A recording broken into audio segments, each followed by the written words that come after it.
Hello everyone, and welcome back to Royalty Now, where we bring you face to face with figures from the past and talk about their history. Today we're talking about Georgiana Cavendish, who was born Georgaina Spencer, a famous ancestor of Princess Diana's. The parallels between these two women's lives are striking. Both of them became incredibly famous at a young age, known not just for their beauty, but also their kindness and charisma. And tragically, both women became stuck in loveless marriages. Today, we'll talk about Georgiana's life and reveal what she may have looked like at the end. Hit that subscribe button and stick around for a bonus recreation of Princess Diana as an 18th century woman. Let's go ahead and get started. Miss Georgaina Spencer was born on June 7, 1757, the first child of her father, John Spencer, and her mother, Lady Georgiana, whom she was named after. Just a note about pronunciation, traditionally I would pronounce her name Georgiana based on how it's spelled, but it appears that she pronounced it Georgaina throughout her life, so we will be using that. Unlike most people in the nobility, Georgiana's parents actually married for love. They'd met each other when they were only 20 and 17, and John had waited until his 21st birthday, when he no longer had to ask for his family's approval to marry Lady Georgiana. Not long after, their daughter Georgiana was born, and her mother wrote, "I feel so partial to my dear little G that I think I shall never love another so well." Both sides of Georgiana's family were of great prestige and had served the monarchs of England in one way or another for over a century. What this meant for her was that from very early on, she was taught how to play the game that was court politics. In 1756, her father had begun construction on a massive home in London called Spencer House and began filling it with one of England's most impressive collections of antiques and Italian paintings. It became routine for Georgiana's parents to host plays, concerts, and parties nearly all of the time. She would watch fascinated as her mother turned on the charm for their guests, speaking French, Italian, and even a little bit of Greek. All of this was happening during the formative years of her life and would leave a lasting impression on the woman that Georgiana would ultimately become. Her father's plan to earn influence through this show of wealth worked well, and in 1761 he became a viscount and eventually earned a title, the first Earl of Spencer, in 1765, elevating Georgiana to high society. Her life up to this point had been like a fairy tale. She'd been born to an ambitious father who had a tender side for her, an intelligent and loving mother who she was very close with, and her family was up and coming in the world of English high society. They also had the money to back it up. But unfortunately, the coming years would bring Georgiana's life back down to reality. In 1765, Lady Spencer would give birth to a girl named Charlotte. Sadly, she would only live to see her first birthday. The death of little Charlotte crushed her mother's spirit, and not long after, her father also got mysteriously ill, forcing him to put a hold on his ambitious plans. In order to try and find a cure for his disease, John and Lady Georgiana decided to travel to Italy without their children. For the first time in her life, little G was left behind, and she realized that her dear mother had a deeper relationship with her father than with her. Now, this may seem a little spoiled or obvious, but we have to remember that she just wasn't mentally prepared to process this like a reasonable adult would. Instead, she translated her mother leaving her as a sign that she had not been good enough. In the coming months, she became noticeably more anxious to please and grew emotionally dependent on those around her. Sadly, her father would not find a cure in Italy, and he would struggle with chronic illness for the rest of his life. In the coming years, the family would suffer the loss of yet another newborn child. These miseries would be enough to cause a profound change in any one of us, and so it did with Georgiana's parents. In order to distract themselves from their sadness, they began to travel nearly all of the time, and somewhere along the way, both of them picked up the habit of gambling. What began as a distraction became an obsession, and the two would often spend all night gambling away. Soon enough, they even taught Georgiana how to play, and it became a household routine. This little bit of fun with her family would later prove to be a hard habit to kick. Still, even through all of the pain and the gambling, Lady Georgiana always made sure to keep up appearances. During the day, she spent her time doing as much good as she could. She was the founder of the Ladies' Society, which helped out artists, writers, and inventors that needed extra funding, and was a trusted advisor to many charity organizations on how best to use their resources. With her mother as her example, little Georgiana grew into an intelligent, charismatic, and kind-hearted woman, widely described as being impossible to dislike.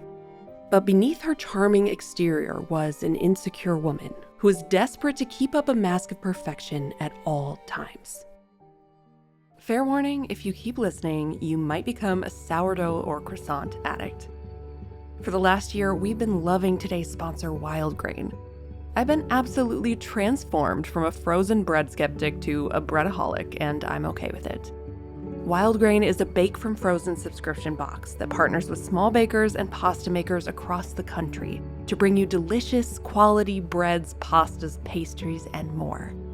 Every Wild Grain item bakes from frozen and is on the table in 25 minutes or less. All you have to do is pop it in the oven. This week we made olive oil ciabatta to pair with our pasta dinner, and then on Sunday we made delicious croissants while the in-laws were over visiting. I can't tell you how many times I've pulled out a Wild Grain item while company has been over, and it's always a huge crowd pleaser. Everyone comments on how yummy and fresh the bread is, how buttery and delicious the croissants are. It's the easiest way to impress company I've ever found. And if you're gluten-free, don't worry, Wild Grain has something for you too.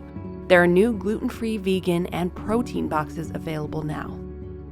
If you want to check out Wild Grain, be sure to click on my link in the description and use code ROYALTYNOW to get $30 off your first box, plus you'll get free croissants for life. Don't miss their seasonal products. Now, back to our subject. By the time she was 16, she was one of society's most desirable matches, and it didn't take long before a marriage proposal came. On her 17th birthday, Georgiana was married to William Cavendish, the 5th Duke of Devonshire, one of the wealthiest and most powerful men in England. Although Georgiana had excitedly accepted the proposal, it wasn't exactly a love match, and she would later admit that she had agreed mostly because she wanted to make her parents happy.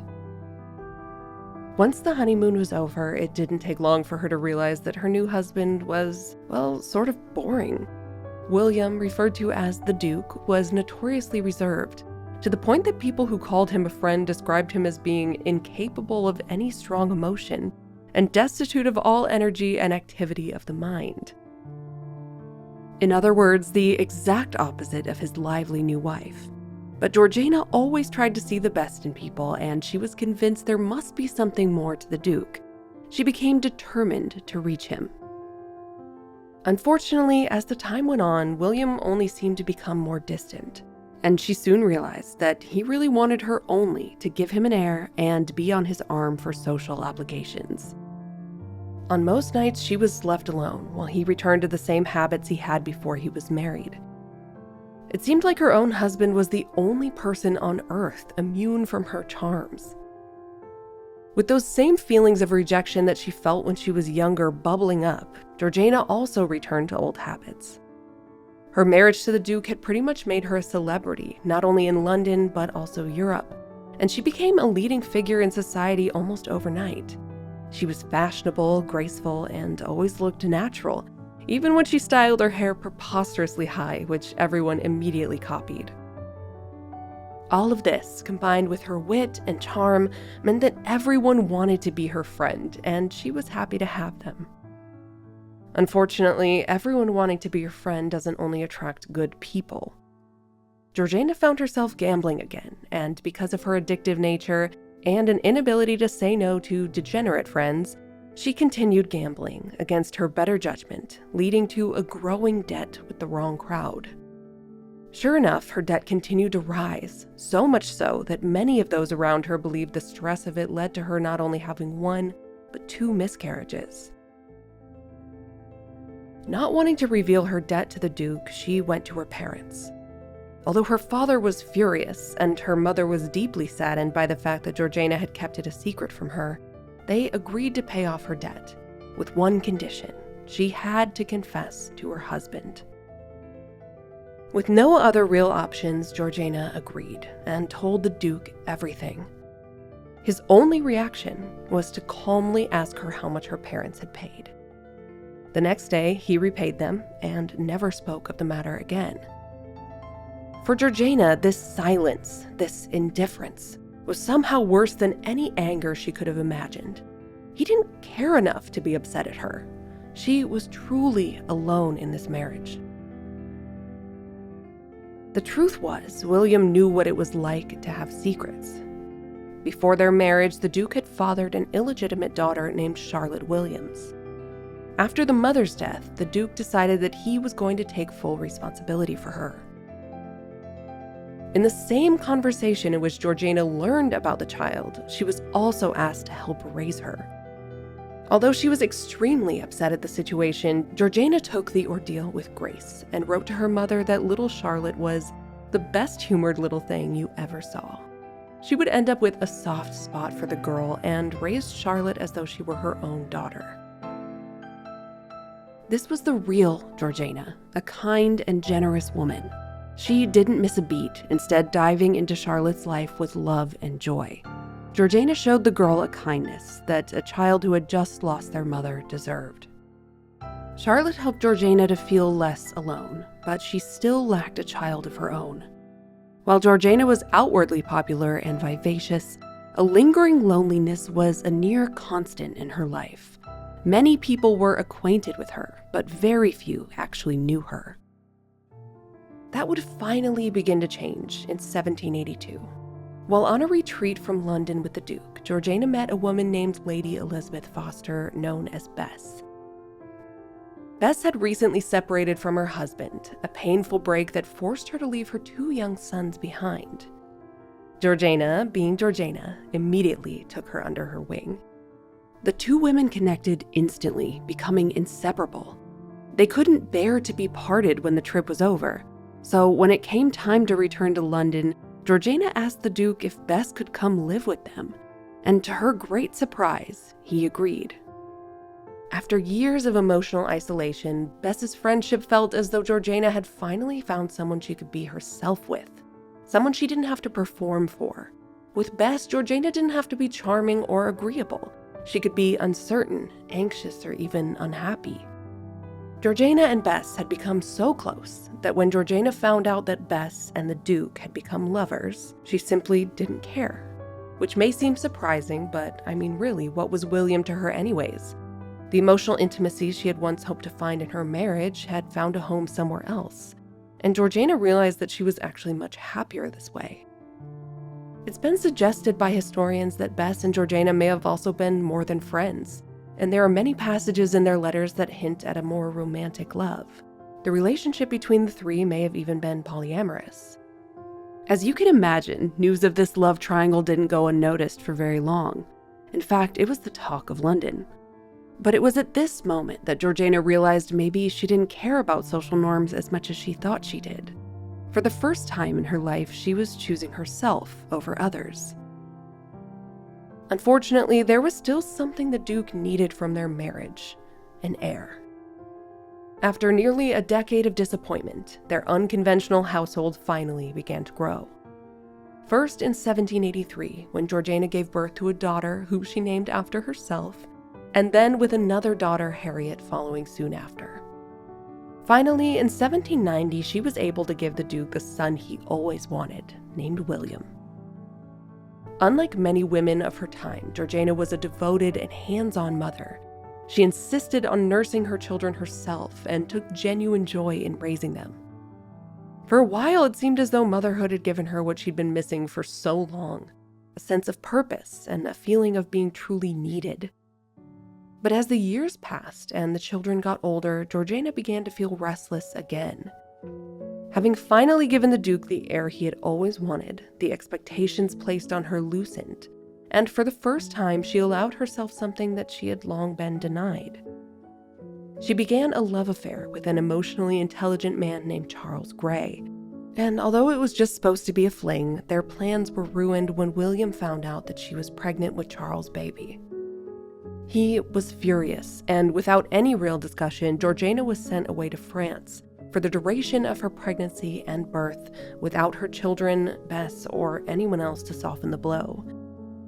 This time may have truly been the worst for Georgiana. The feelings of regret and guilt ate away at her, only getting worse when she received letters from her daughters saying just how much they missed her. On February 20th, 1792, she gave birth to a baby girl, but the moment was incredibly bittersweet. In order to return to England to be with her family and Bess, William demanded that she renounce her love for Charles Grey and give the child to the Grey family to raise. Without any true options, she was separated from her baby daughter shortly after. When she returned to England, Georgiana was a different woman. As usual, she kept her mask of charm firmly in place. So while she was crumbling internally, it was only apparent to those who knew her very well. Not long after returning, the Duke became seriously ill, and Georgiana spent months by his side, devoting herself to nursing him back to health. For the first time in their marriage, the distance between them softened a little, and they even became friends. But when he recovered, she was again restless. She eventually returned to gambling, once again using it to escape feelings that she knew she never could. Just like her mother had when she was a child, Georgiana would spend her days doing good, making public appearances, donating to the poor, and raising her children right. But at night, it was like she turned into someone else. She spent her time amassing a larger and larger debt, lying to her family members, and even cheating her own friends. By 1806, her debts had spiraled beyond control. The modern equivalent of £13 million had been spent, and the stress of her emotional instability began to weigh heavily on her. Exhausted and unwell, she once again wrote to her mother asking for help. Just £100. She mentioned, almost in passing, that she was ill. But because of all the lying Georgiana had seemed to start doing recently, her mother did not believe her. Unfortunately for both of them, this time, her daughter was telling the truth. On March 30th, 1806, Georgiana Cavendish died suddenly at just 48 years old. At her bedside were her mother, her eldest daughter, Bess, and the Duke himself. Every one of them was left shattered by her passing. Even William, a man so often described as being incapable of emotion, was unable to hold back his tears. Bess would forever keep a locket of Georgiana's hair around her neck. And in the days that followed, Georgiana's daughter poured her grief into words. "Oh, my beloved, my adored, departed mother, are you indeed forever parted from me? You who I loved with such tenderness, you who were the best of mothers."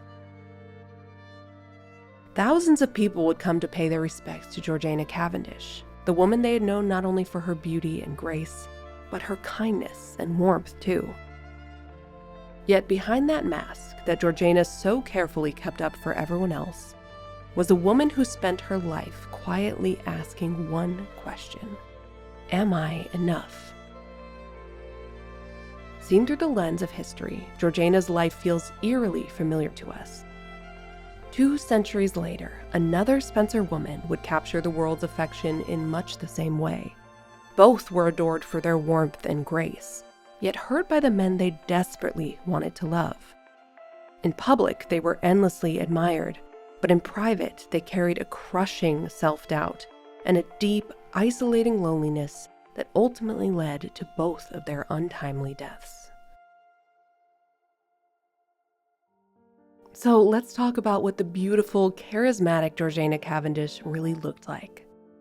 Horace Walpole described her as a phenomenon of fashion, culture, and sophistication, and she genuinely was.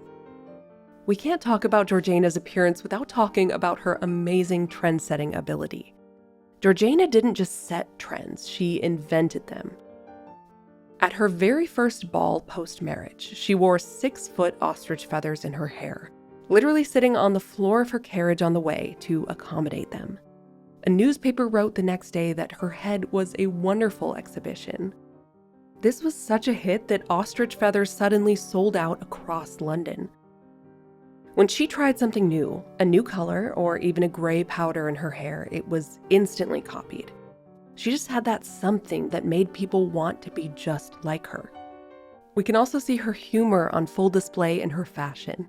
Historian Amanda Foreman recalled that Georgiana would wear a locket around her neck, like a cat collar, that said something like, "If found lost, return to the Duke of Devonshire." The best-known portrait of Georgiana features her outrageous fashion, with this huge menswear-inspired hat. After accompanying her husband to military training camps, she also adopted military elements into her personal style. Georgiana had many portraits painted during her lifetime, even as a little girl. We can see her natural dark blonde hair and light brown eyes. She has a beautiful, angular face in her youth, and it gets more full and rounded as she ages. She does look a little different in each portrait. Thomas Gainsborough painted her many times, and while he was a wonderful artist, he did lean towards painting features a little abstractly. I made my recreation from a portrait of her made in 1783, when she would have been 26. And since she has so many interesting parallels with Princess Diana, I also thought it would be fun to make a portrait of Diana in Georgiana's time, to see what she would have looked like in the 18th century. So let's take a look at the recreations now.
Thank you so much for watching. Please like and subscribe if you enjoyed the video, and we will see you for the next one.